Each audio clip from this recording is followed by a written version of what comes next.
अगर आपने भी कोई केवाला दाखिल खारिज के लिए ऑनलाइन आवेदन दिया है और वो आवेदन आपका रिजेक्ट हो गया है, तो ऐसी परिस्थिति में आप उनका दोबारा दाखिल खारिज के लिए ऑनलाइन आवेदन नहीं करेंगे। अगर आप दाखिल खारिज के लिए फिर से आवेदन कर देते हैं तो आपके लिए बहुत बड़ी समस्या उत्पन्न हो जाएगी। तो हेलो, वेलकम गाइस, आप लोगों का एक बार पुनः इस ऑनलाइन अमीन कोर्स बाय एमडी राजिद आलम यूट्यूब चैनल पर बहुत बहुत स्वागत है। आज का वीडियो बहुत ही महत्वपूर्ण होने वाला है, क्योंकि आज की इस वीडियो में हम आपको दाखिल खारिज से संबंधित बहुत ही महत्वपूर्ण अपडेट देने जा रहे हैं, जो कि बिहार सरकार के द्वारा जारी किया गया है। तो यदि आप लोग इस YouTube चैनल पर पहली बार वीडियो देख रहे हैं तो सबसे पहले आप इस YouTube चैनल को सब्सक्राइब करके बेल के आइकन को दबा करके नोटिफिकेशन को ऑन करके अपने दोस्तों में ज़्यादा से ज़्यादा शेयर करें। तो चलिए बिना देरी किए वीडियो को हम लोग शुरू करते हैं।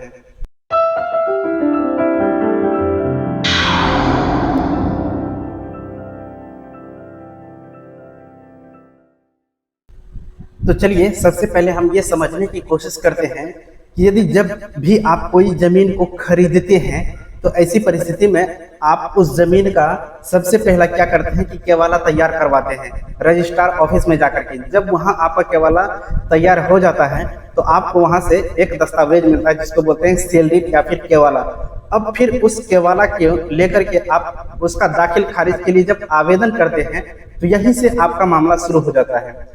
तो देखिए यहाँ पे सबसे बड़ी बात जो है समझने वाली ये है, यदि आप जो केवाला लेकर के दाखिल खारिज के लिए ऑनलाइन आवेदन देने जा रहे हैं, दाखिल खारिज के लिए अगर आप उसका आवेदन दे देते हैं, अगर आपका आवेदन हो गया है और आपका दाखिल खारिज हो गया है तो अब ऐसी परिस्थिति में आपके साथ कोई दिक्कत नहीं होने वाली है।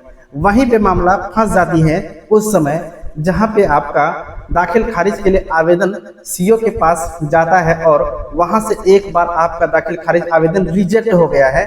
तो ऐसी परिस्थिति में आप क्या करेंगे? देखिए, जब भी दाखिल खारिज के लिए आवेदन आपका जाता है, जो भी केवाला है उस केवाला को लेकर के, तो अगर सीओ के स्तर से उस दाखिल खारिज का आवेदन रिजेक्ट कर दिया जाता है फर्स्ट बार में, तो वहां पे आपको रिजेक्शन में एक कारण दिया जाता है कि आप अपर समाहर्ता के कार्यालय में जाकर के अपना वाद दायर करें, यानी कि डीसीएलआर के पास अपना जो है अपील दायर करने के लिए कहता है। अगर आप उसके आधार पर नहीं जाते हैं तो ऐसी परिस्थिति में बिहार सरकार ने एक बहुत बड़ी घोषणा कर दी है। घोषणा ये की है, यदि आपका दाखिल खारिज आवेदन एक बार रिजेक्ट हो गया है किसी कारण से, तो आप दोबारा उसका दाखिल खारिज आवेदन नहीं कर सकते हैं। अगर आपने भूलवश में फिर से उसका दाखिल खारिज के लिए आवेदन कर देते हैं तो ऐसी परिस्थिति में आपका आवेदन जब सीओ के पास जाएगा, रिव्यू जो करेगा वो देखेगा, तो आपका अगर जो केवाला पहले रिजेक्ट हुआ वही केवाला अगर पाया जाएगा तो ऐसी परिस्थिति में सीओ अपने स्तर से जो है वहीं पे फिर रिजेक्ट कर देगा।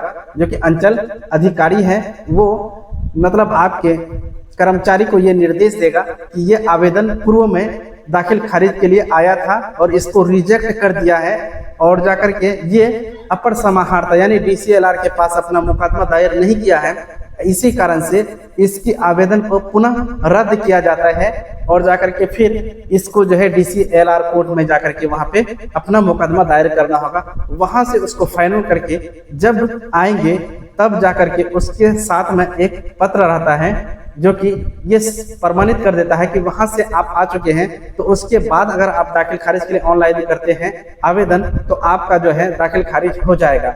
लेकिन अगर आप ये सब प्रक्रिया से नहीं गुजरते हैं, आपका दाखिल खारिज एक बार आवेदन गया, सीओ वहां से रिजेक्ट कर दिया, फिर आप 1 महीना बाद, 2 महीना बाद या 3 महीना बाद फिर उसी डॉक्यूमेंट का यानी उसी केवाला का फिर आप जो है दाखिल खारिज के लिए किसी अन्य कंप्यूटर वाले के पास जाकर के आवेदन कर देते हैं, या फिर उसका आप घर बैठे ही अपने से आवेदन कर देते हैं। तो ऐसी परिस्थिति में आपका केवाला ये मत सोचिए कि आपका केवाला का दाखिल खारिज या फिर जो बोलते हैं मोटेशन वो हो जाएगा, ये संभव नहीं है। ये नियम लागू कर दिया है, ये नियम आज से लागू है कि जो केवाला आप पूर्व में दाखिल खारिज के लिए आवेदन के लिए दिए थे उस केवाला को अगर रिजेक्ट कर दिया है तो आप दोबारा उस केवाला को दाखिल खारिज के लिए आवेदन में नहीं डालेंगे।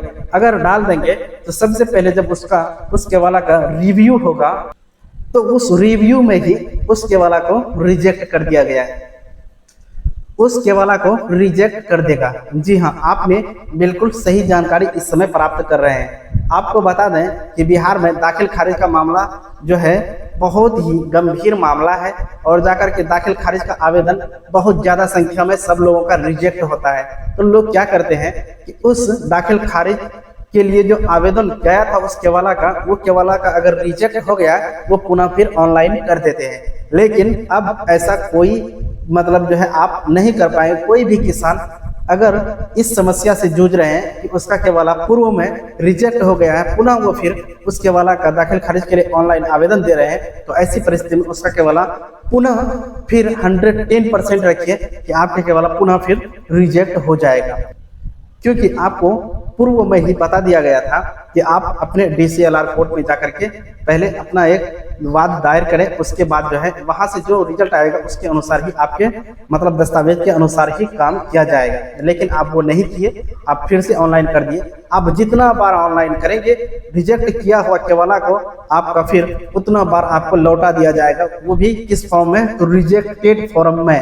आपको ये बात आपको ध्यान में रखनी है।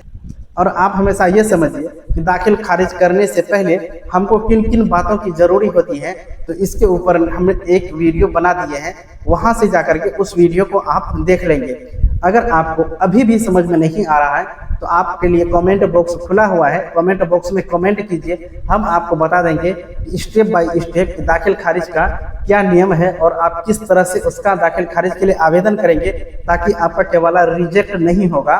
तो हम आपके लिए एक बार पुनः दूसरा वीडियो बना करके आप लोगों को दे देंगे। लेकिन अगर आप ये ध्यान रखेंगे कि आपका केवाला रिजेक्ट ना हो तो आपको मेरा पिछला वाला वीडियो देखना ही पड़ेगा। एक बार आप पुनः ध्यान दें कि अगर आपके पास रिजेक्ट हो गया है जो केवाला दाखिल खारिज में जो आवेदन दिए थे, वो केवाला को आप दोबारा दाखिल खारिज के लिए ऑनलाइन नहीं दे सकते हैं। ये आप ध्यान में रखेंगे और ये जानकारी अपने सभी मित्रों को बताएंगे ताकि वो भी इस परेशानी को झेल सके और वो अपने तरीका से उसको DCLR कोर्ट के माध्यम से सही करा करके लाए। उसके बाद फिर उसका दाखिल खारिज आवेदन को सक्सेसफुल कर दिया जाएगा, यानी उसका लगन रसीद कटने लगेगा जब यहाँ से दाखिल खारिज CO अलाउ कर देंगे।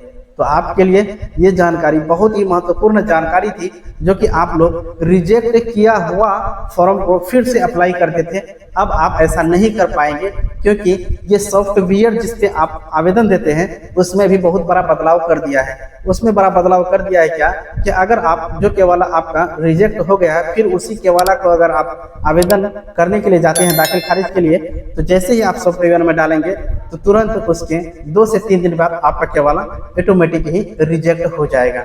तो हम उम्मीद करते हैं कि ये वीडियो आप लोगों के लिए काफ़ी मददगार साबित भी होगी। तो चलिए आज का वीडियो हम यहीं पर समाप्त करते हैं, मिलते हैं एक नया वीडियो में, तब तक के लिए जय हिंद।